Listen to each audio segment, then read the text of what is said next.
I called it RICH. It's an acronym, and the letters stand. R stands for real economy based, I stands for inflation free, C stands for circular, H stands for humane. I understand it as a post-fiat based currency ecosystem. And all the ideas inside are not really mine, except some details. It's over 90% comes from Peter Haisenko's idea of the humane market economy. This book is only available in German. And also, I was inspired by a lot of other persons like Bernard Lietaer. It was an ex-Belgian central banker and has some genius ideas about the euro, as the euro should have been designed actually, and also Professor Margaret Kennedy, Money Without Interest and Inflation. Helmut Kreutz, researcher in the interest and compound interest part of products by product category, and that's a lot of things he has done for information on that money system. And also Silvio Gesell, like the father of all reform ideas, with his natural economy order. And Werner Oncken has also collected all Silvio Gesell's work and published it. And Michael Ende with his work Momo, you may know him from that one. And what the fewest people know that it's actually a system criticism. Also his last work, which you can see here. And P.R. Sarkar is an Indian social reformer and also a guru, Indian guru. But he has founded like a proud economy or proud theory, it's called. And it's also beyond any caste system. And Volker Pispers is a German, he's called comedian, but for me, that's a big understander of economy and money systems, capitalism structures, and he's done a lot of information work. And Professor Silja Graupe, she's like analyzing what is happening on universities in terms of economy topics. So let's start with the first slide.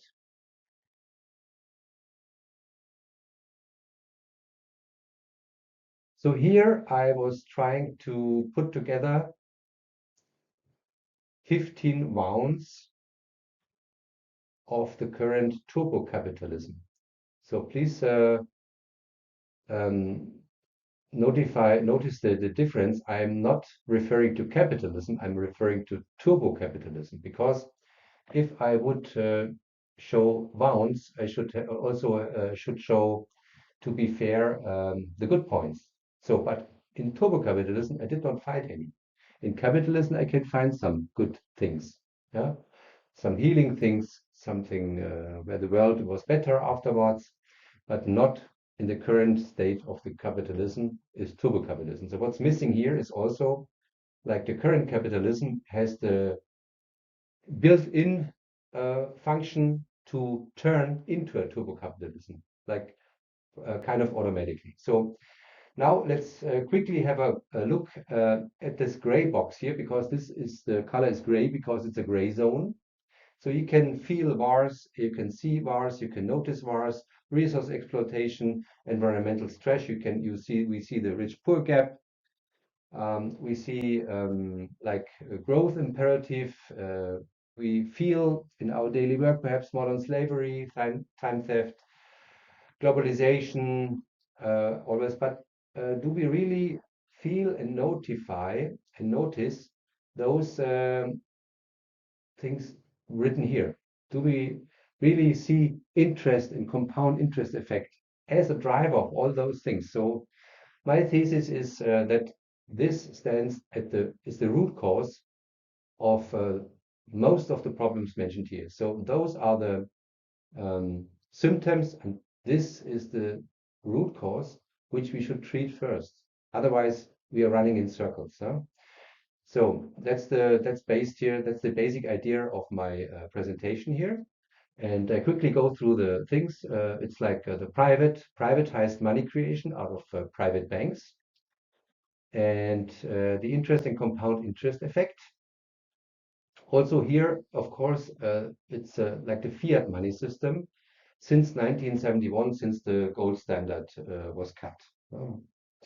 And something called Cantillon effect, financial markets as they are now, speculations and leverage within, um, and also something called asset price inflation. You may have only heard from an inflation, but there's such a thing like an asset price inflation. Taxation systems also, for me, a part of the money system, although, yeah, it's maybe also a law system, but of course, law and money creation goes hand in hand. So many books were written about the wounds and also about how to fight those things mentioned here.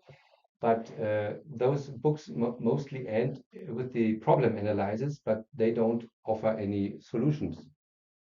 So here in this presentation, I want to focus on the solution and not spend much time on the problem. So I quickly go over the problem analysis, and then I focus more on the solution side.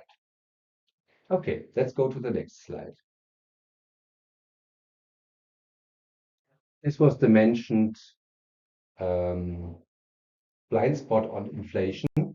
Yeah, if the people, if a state or would like admit that there is such a thing like asset price inflation, that would invalidate the whole idea of fiat money system being good, considered as good, no? As helpful. So mostly people are communicating consumer price inflation, which is much lower than the asset price inflation. And you can see it here by asset class. I got this out of the internet, and how the asset prices go up in comparison to like the wages. Huh? So that's the asset price inflation. Let's just assume for now that this is the case, and we can look, of course, in more detail about the curves, like the unreal growth of wealth, yeah? Because of the valuations of wealth, like land and gold or whatever kind of asset class.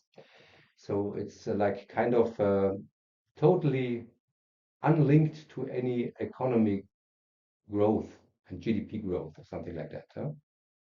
The global wealth here. So, and here we have an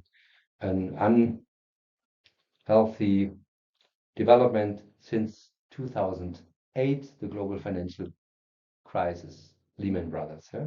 So here also the curves like kind of show unhealthy development. Okay, let's go to the next slide. The Cantillon effect is like when timing and route of the money creations matters. So to make it short, the one who receives the money first, the benefit, because they can determine and set up the prices earlier. So we need to think about the money creation and the flow when money is created, actually created. Huh? So that's just one thing. This is very old. It's named after Richard Cantillon died in 1734. So it's also a lot of literature around that, and also you can ask AI or read books about that. I don't want to go deeply inside what's already written. Okay, so let's go to the next slide. Hannah Arendt, banality of evil, and I put that logic here towards the money system. Of course, money plus economic system. Right? I make it short here. So the logic here is the market demands it. If I don't do it, somebody else will do it. And so I just brought up the thesis here. Most harm is not done by bad people, but people just following the rules without thinking. Thinking and responsibility stops when you just follow the rules. So the market demands it is the rule. I don't decide, the system does. Nobody feels guilty. Money and markets look neutral, but they're could create a real bad karma, in my opinion. So the message here is when nobody thinks, the system causes harm. And that's exactly why I suggest to change the system, because usual person cannot overlook a complete complex market and money system structure. So we need a better system. And this is a nice citation of Hannah Arendt of an interview. No one has the right to obey. I kind of very much like that citation of her. All right, let's go to the next slide. Here, I cannot say it often enough how much I like the entrepreneurial spirit and how much I think it's necessary. So the United States um, have proven this, in my opinion.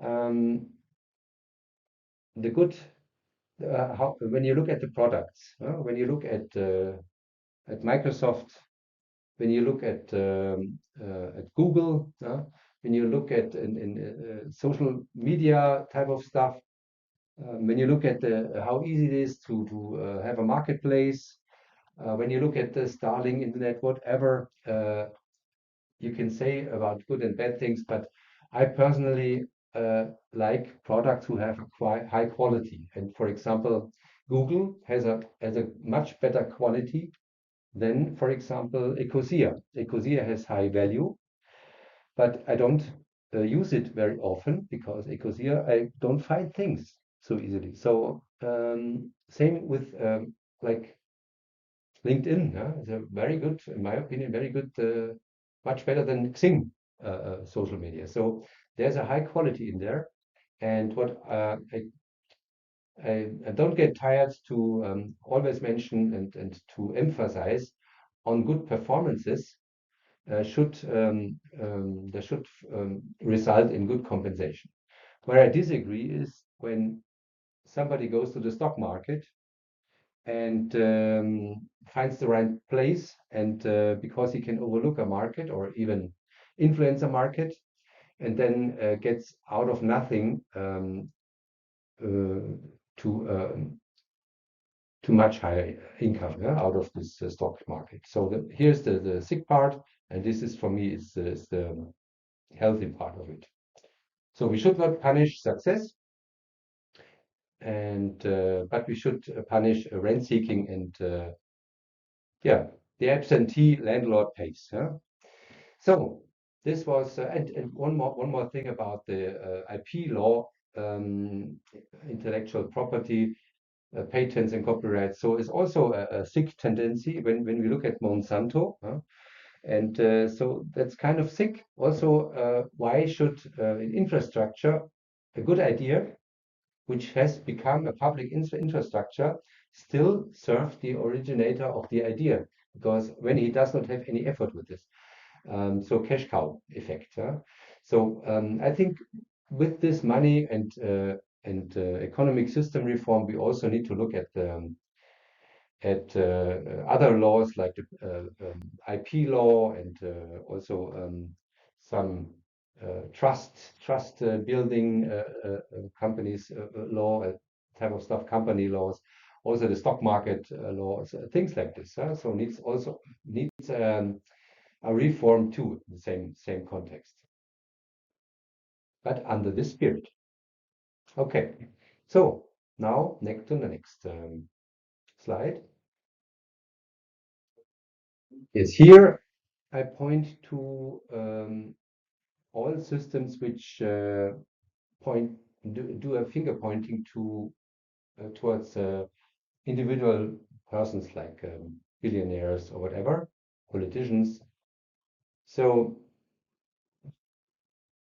I can see or I support a system change, not like educational efforts of people. So bad guy is human, unconscious human. So I don't focus on restrictions and on social scoring. I first would like to have a change in architecture of the system and trust the human development. Because what can be, so when you try to like suppress shadow sides in human beings, with social scoring, for example, that's going to explode. So the shadows are going to be bigger. So they can be suppressed for some sort of time, but they will always be bigger when they are suppressed, not integrated, not healed. So that's why I would like to trust human development and change the system towards a system where the common good um, is systemic and not individually driven. And of course, this can also represent the inner side or the female side, and this could represent the outer world, like the male side, and the yin and yang symbol. And they should always, of course, both is important, the inner work and also the outer work. So they should be in balance always. So next slide. Why did I choose, out of so many good ideas, the human market economy from Peter Haisenko as step one? Why didn't I choose the MMT? Why didn't I choose the taxation systems, tax the rich? Why didn't I choose the common good economy? Why didn't I choose the full reserve money? Things like this, or the Keynes, the post-Keynes theory. Yeah? Why didn't I choose Bitcoin and G1 and stablecoin or green coin or whatever? Why didn't I choose the social threefolding, Gradido or Proud? Why did I choose the humane market economy? Because first thing, this is kind of not connected to any kind of political position. Not left, not right. It's kind of neutral and ideologically logically free of any ideology. And and I expect at least 60% of the systemic wounds, which I mentioned before, are done, could be solved with this system. I must admit, we never had a system like this before in the complete human history. It's totally new. But me personally, I don't want to stay and stick with the current system only because it's proven to be wrong. Huh? And we are kind of do a symptom treating forever on that. So I want sustainable architecture, which is not gone after 70 years of lifetime cycle. Huh? So in the further presentation, I simply focus on that idea as a first one. And I'm not saying that the other ones are bad. I'm only saying that we have a certain sequence in which what we should implement first. Here you can see the second step, like the proud theory is not the worst thing. Also the common good economy by Christian Felber, and also the taxation systems ideas are very good. Yeah, why not? And I stayed away from that political type of things, and yeah, it's just a personal feeling that here is too many political power behind that, and we have experienced humanity that this was not that we currently don't have a good way on that one. All right, so and that also doesn't mean that those systems are bad ideas. Just the opposite is the case. So there are very good ideas inside, and but when we don't have a democratic money, which we get here, we should not implement anything else. So we need to democratize money. All right. So next slide. Let's start. What do we have today? Today we have money which is like backed up by trust. US dollar, euro, all backed up by trust. The trust is mm, like to be able as a society to roll over the debt and serve the interest and compound interest. So that's to make it short. So, but here we have a big dependency on the interest rate, haven't we? It's currently Donald Trump is trying to lower down the interest for a certain reason because he has there's too many debts, state debts, like $39 trillion or so. Was it 36 in his economy? So, the lower the interest rates are, the less the people have to pay, pay back the interest and the compound interest. But on the other hand, what makes the dollar, the state obligations so interesting is a higher interest. So it has two sides. So there's structural weakness and a devil's circle, I would put it that way, to base a currency on debts and also on interest and compound interest to bound it with this one. So that's whatever you do, you make it wrong in this system. It's a structural weakness. So what we can have tomorrow is the humane market economy, this rich ecosystem, where we exchange the trust in interest payback to the real economy capacity of a society. So that's where the money is backed up with. And we have a future outlook. Other ideas for money systems, they like propose an basic income. And so the money creation is like on the human existence as a value source. But I think that's too early as we are not in that consciousness yet.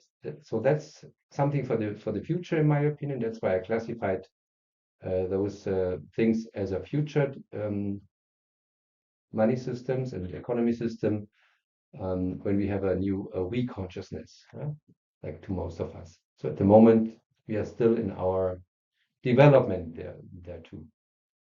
So that's why I propose for tomorrow the HME concept. So let's go to the next slide.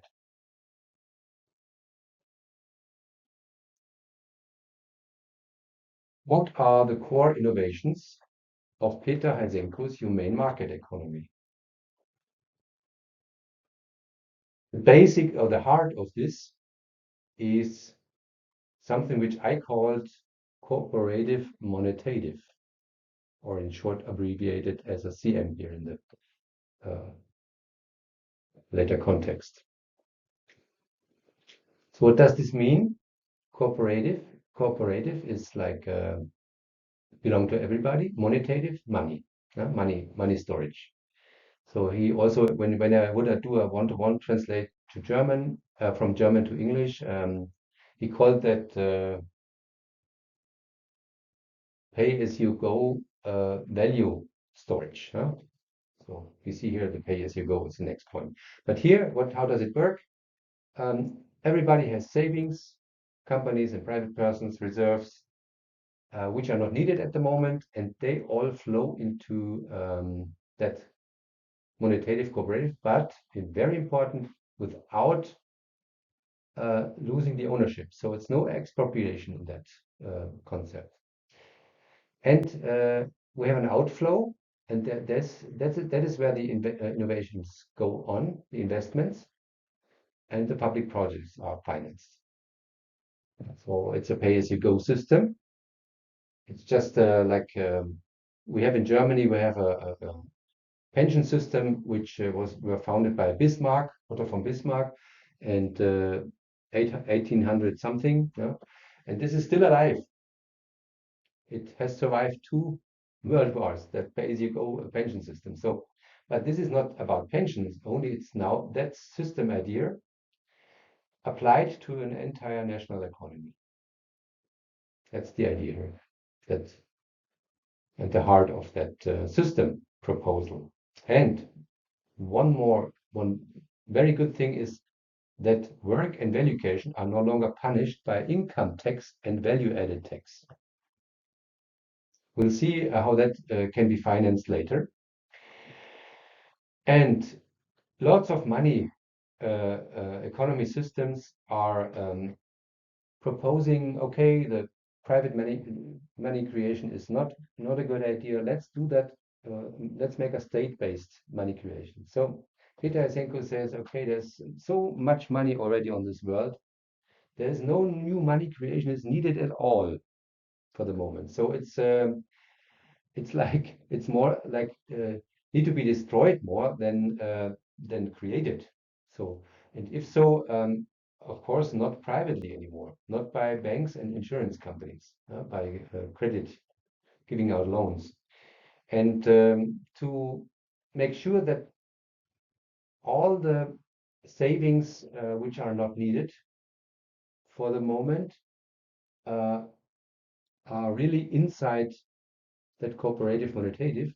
There's a thing like a hoarding tax, which for those savings which were still on the outside of this cooperative undertaking. So it's going to be less and less of value. It's inflation or hoarding tax.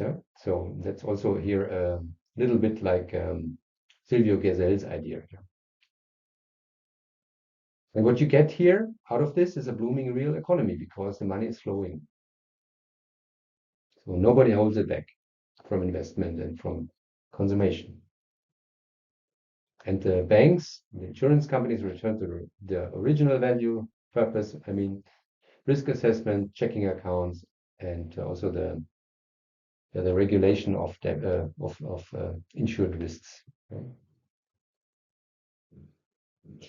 Good. Next point. How is the investment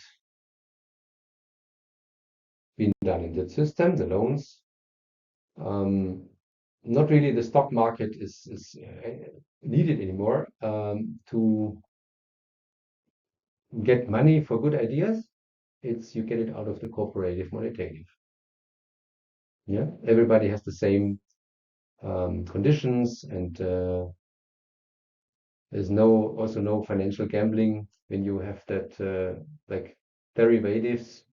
It's like a more financial gambling. So that's really not allowed anymore. Although stock markets are as a form of company formation, but the value of shares are that is my addition to that system are done on really business management rules and not so much on supply and demand price ideas. So that then no unreal company prices or investment prices can take place. So one more basic other thing is that effortless income, like out of rents, dividends, inheritance-based income, asset sale profit, are highly taxed. So what this system does, it's like rewarding real effort and real value creation, and it's not rewarding money comes to money.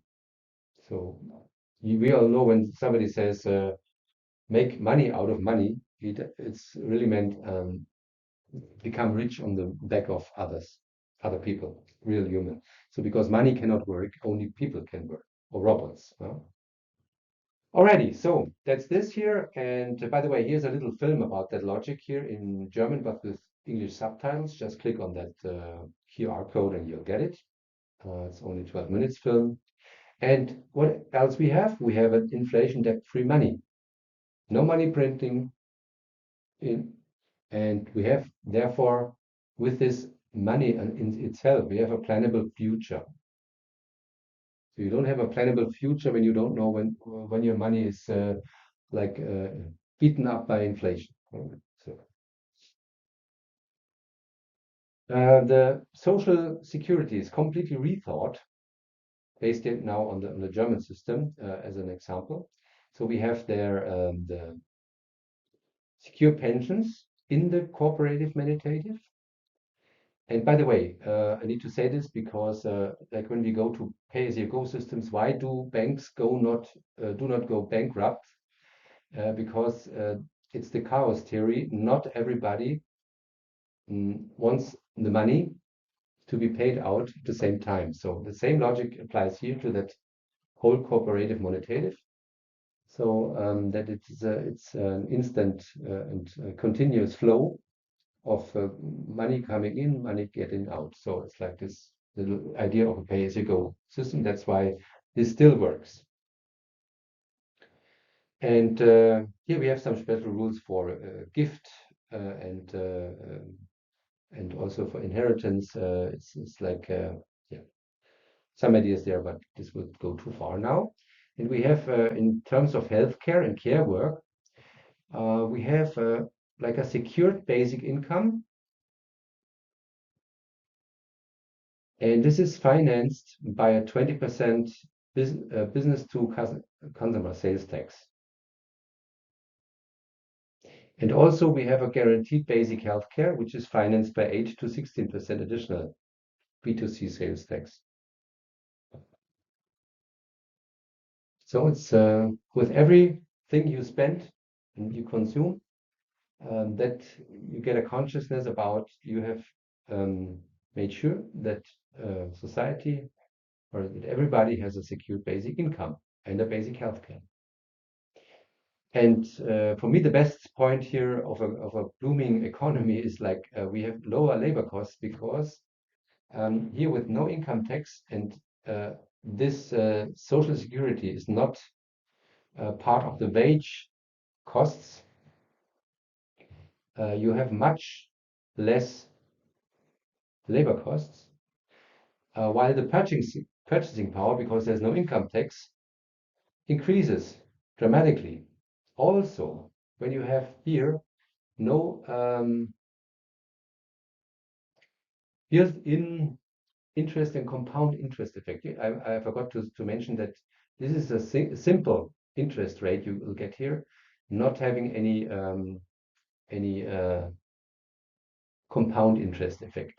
So there's no exponential logic in here, and this makes also the price reduction. So there's a from Helmut Kreutz, there was is a German author and a researcher on that one. He was stating that at least 25% of all products, like literally the price in the beer is like 30% or 25%. It's this part is like in the whole supply chain is from interest and compound interest. So we are going to have much lower prices, higher purchasing power, lower labor costs.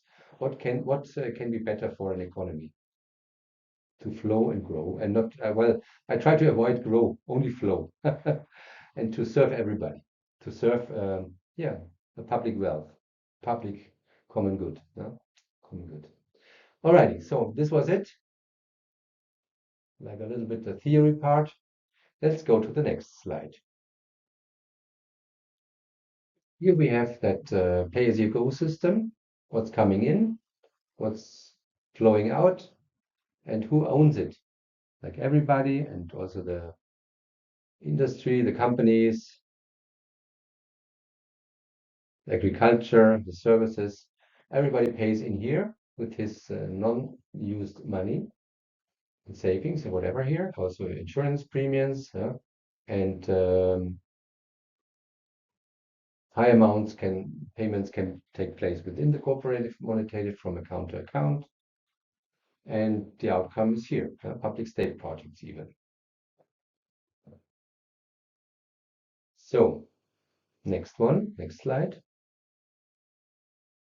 Here I have spent the effort and calculated it through because I can see it upcoming, the question, oh, this cannot be financed, whatever.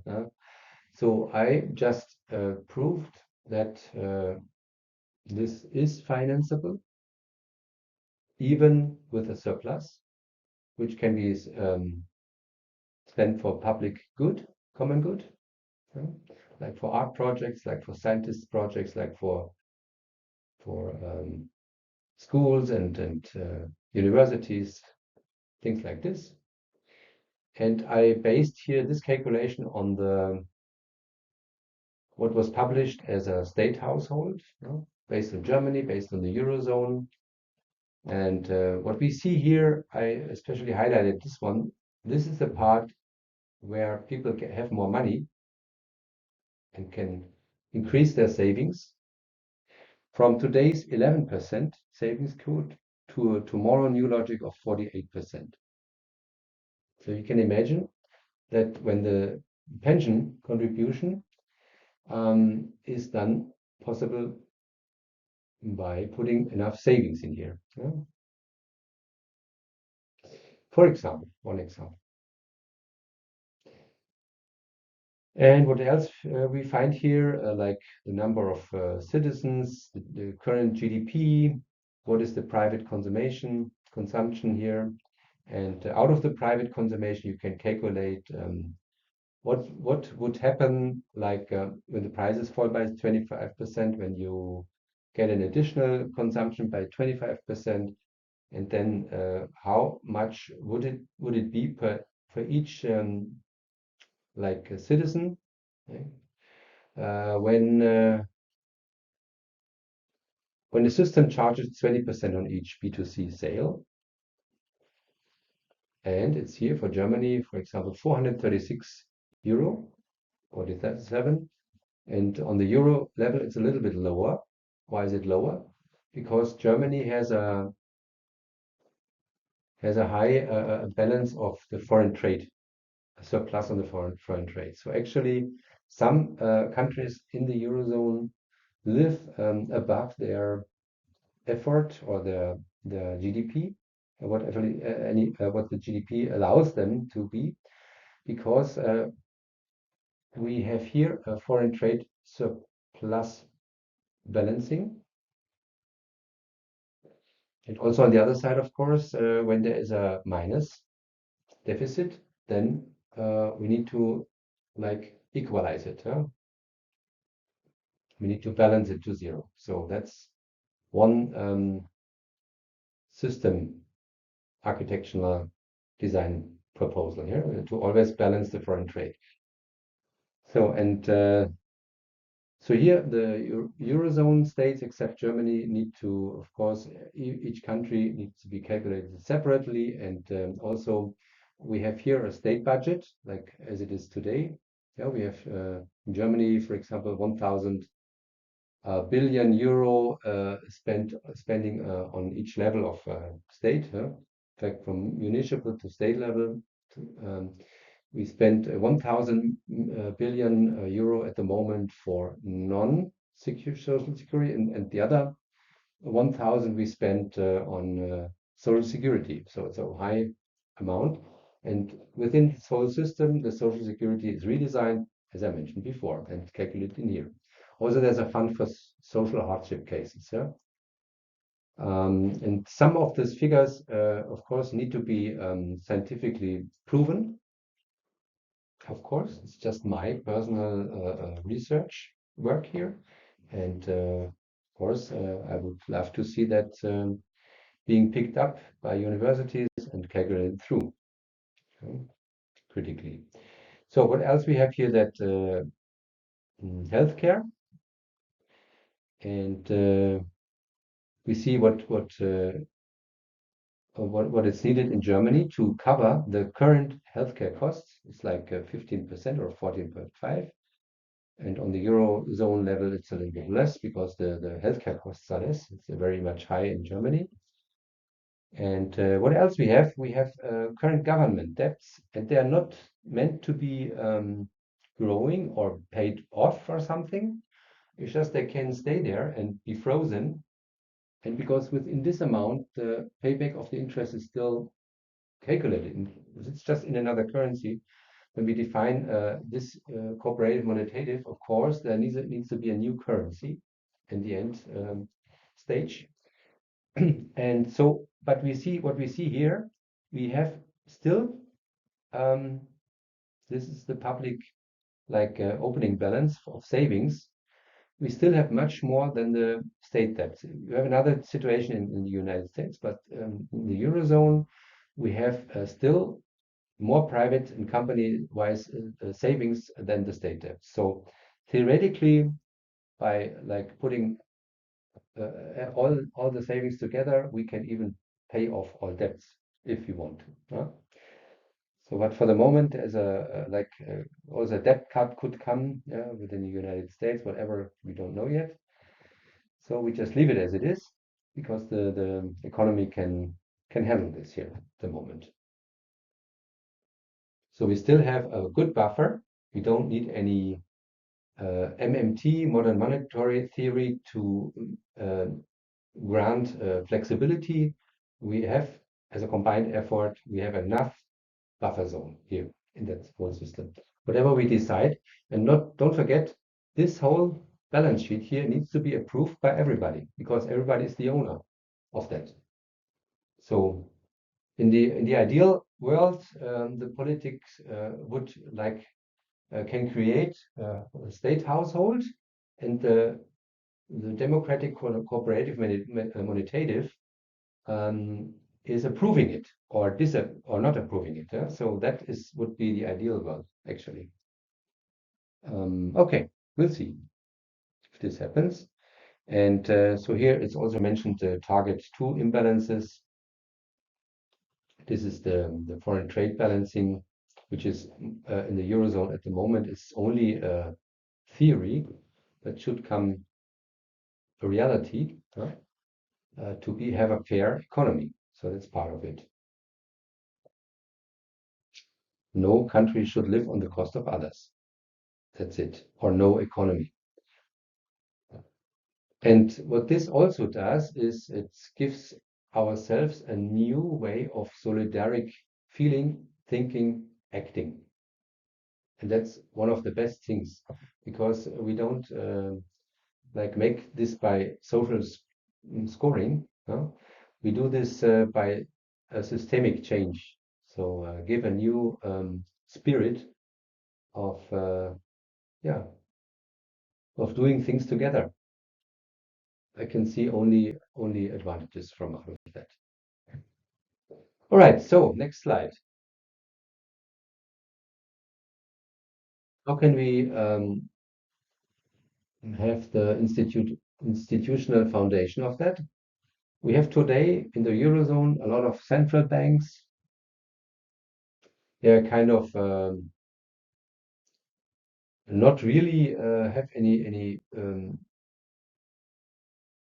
power or sovereignty anymore, because this is left to the European Central Bank. And there's also an article disarming the national banks from creating money, or from money creation. We'll come to that later. That at the moment the ownership is the state, and also there's in Germany, for example, it's quite certain that other countries also have such a thing. We have that basic law, Article 88, and this is regulating the national banks. And so that's what we have today. Tomorrow we should have that cooperative monetative transformed from the national central bank, and every account holder, natural persons, and also of course companies, are a member and co-owner. So, but one natural person, one vote. That's the logic here. It's not the company itself, but natural person gets one vote, but account holder can be natural persons plus legal entities, of course. All right. Here we have like a governance regulation idea. Like today it's an ECB council, and we have tomorrow an elected board of members, road, open source platforms, and so forth. Money creation, no new money printing without real economy. And the wealth register, which is intended for the EU, is of course necessary, because we need to know where we stand as an economy. It needs to be made transparent. So digital euro infrastructure is coming. But it's not citizen controlled. And here we've got the same thing. We can use the infrastructure, but it's controlled democratically by the citizens, by the one who is the owner of the cooperative monetative. So that's better. Democratic money cannot exist as this. And as you know, who has the money reigns the world. Money reigns the world. So that would be the society then, democratically. Alrighty, so that's the transformation.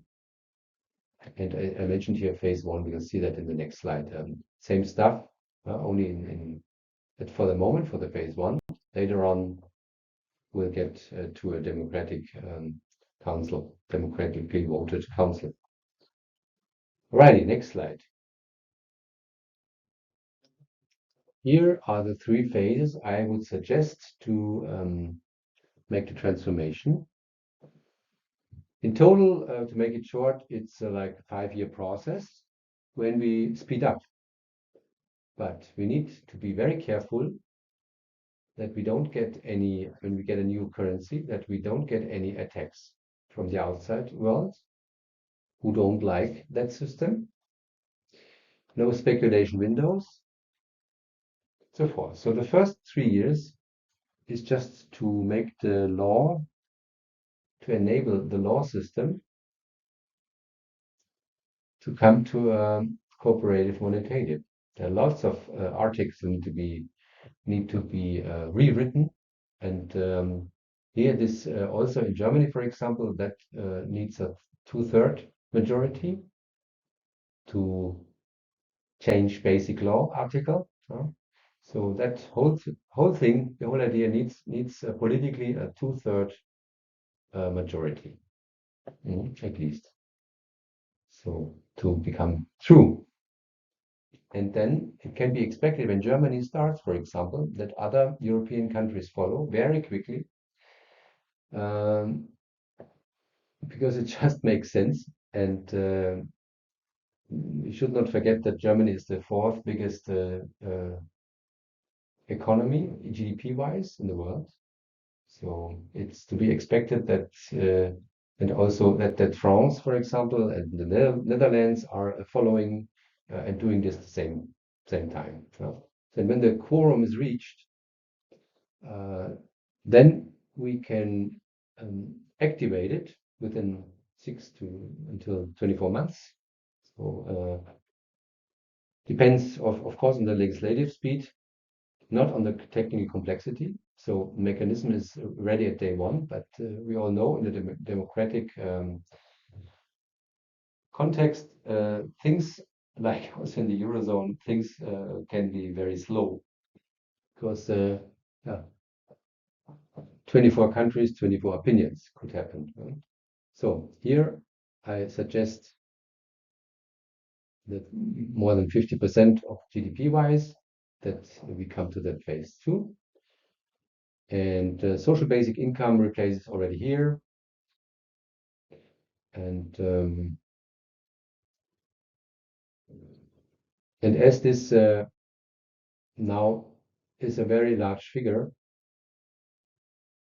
more than 50%, we can now create that new currency and bring up exchange rate mechanism to the fiat-based currency. So the moment it starts with a 1-to-1, and then from then on, the new mechanism, which we can see in the next slide, or even in the one after, how we can design the currency exchange rate mechanism to the old currencies.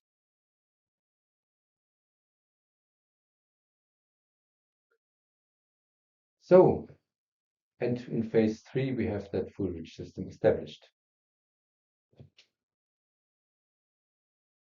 And the capital flight is structurally minimized. We can see in the next slide.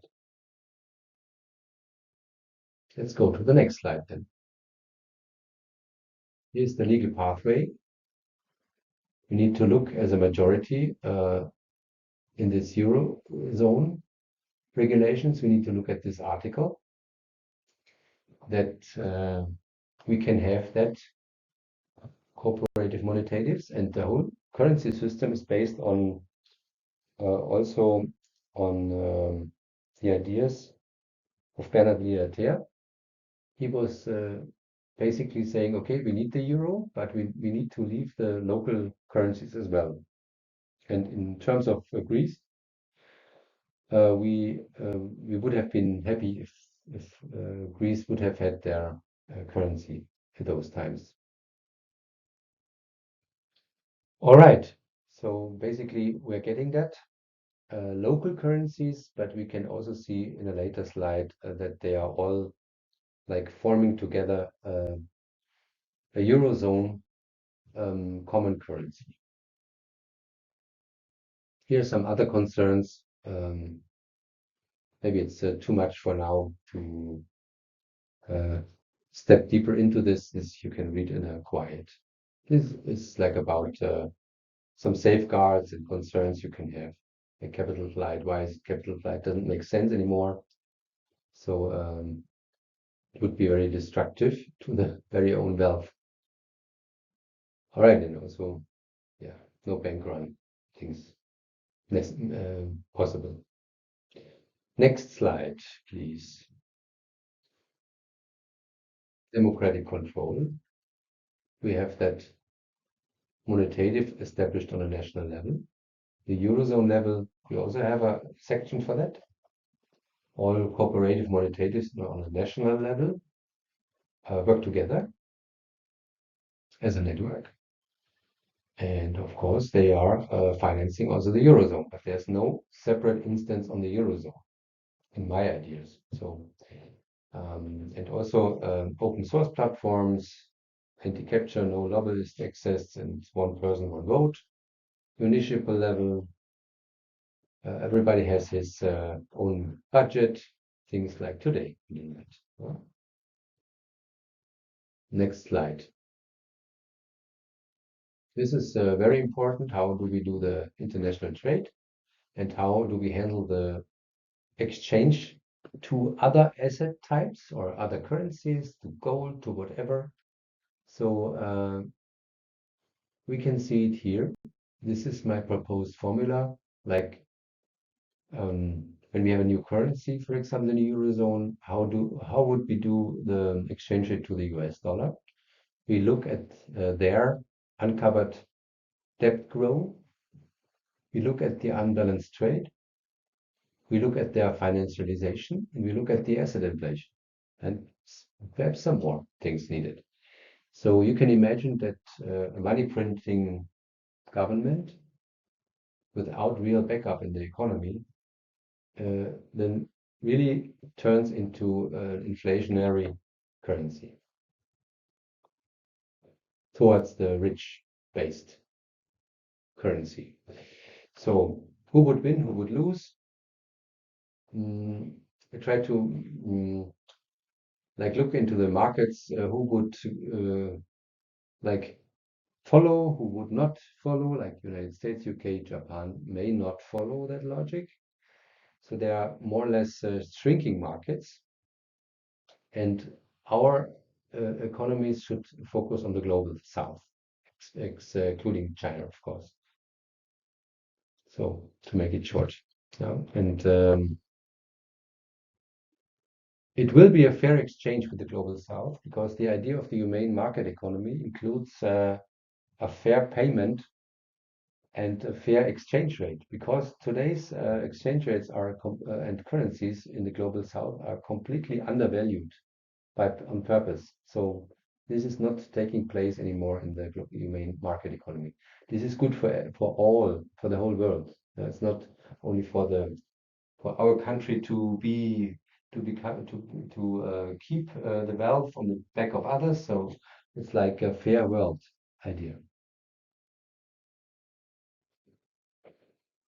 All right, next slide, please. Decentralized but connected. That's the idea, like mycelium. the mushroom logic. So we don't build any walls. We build borders, healthy boundaries, put it that way, but not any walls with no dialogue. And stability without debt.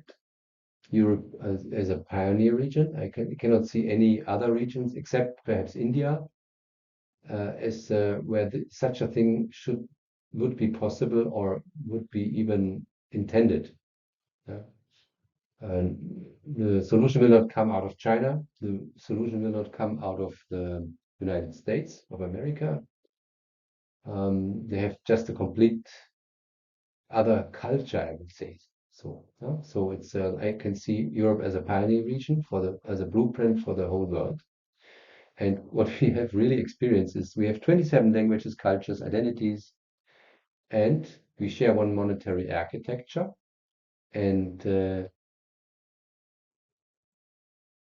we've learned that the collective unity and these different identities are not a contradiction. So in Europe, we have proven it that we have a diversity in a unity. Yeah, sometimes it's a little bit difficult and slow, but at least we have the diversity kept. But we must see that we break free from US dollar and yuan because US dollar is very unstable, in my opinion. It's totally virtual value, is not real value anymore. And also, we all know the digital yuan, what this means. Yeah? What system is behind that? It's an autocratic system. It's not a democratic system. So, and here we see the blockers, the big ones. We should not leave that unmentioned that the United States may not like that system idea. Yeah? Maybe they do, maybe they don't. We don't know. So,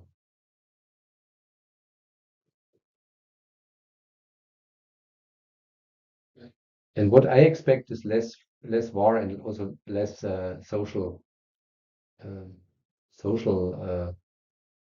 war also inside a country between the people.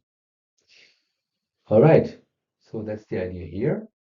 Regional markets also more and more instead of centralized markets and globalized markets.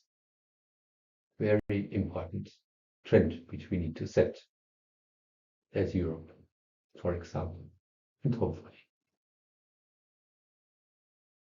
AI, robotics, automation, unemployment mentioned here. To make it short, in this fiat system, profits are privatized. In the humane market economy, profits are shared, but without expropriation. And we can increase the basic income when the automation by AI and robotics take place. So the system is self-calibrating. All right, so last slide now already. Motivation. Motivation is, I can see that flourishing economy, location advantage. I can see participation instead of displacement, time, wealth, quality instead of quantity, value creation instead of depth. Single mother profits, skilled worker displaced by profits, industrial entrepreneur profits, farmer profits, artist profits. It's not a social program, it's an architectural shift. The question is not whether we can afford this system, but whether we can still afford the current one. All right. Thank you very much. Consider it for your country. Have a good time and think about it. Thanks.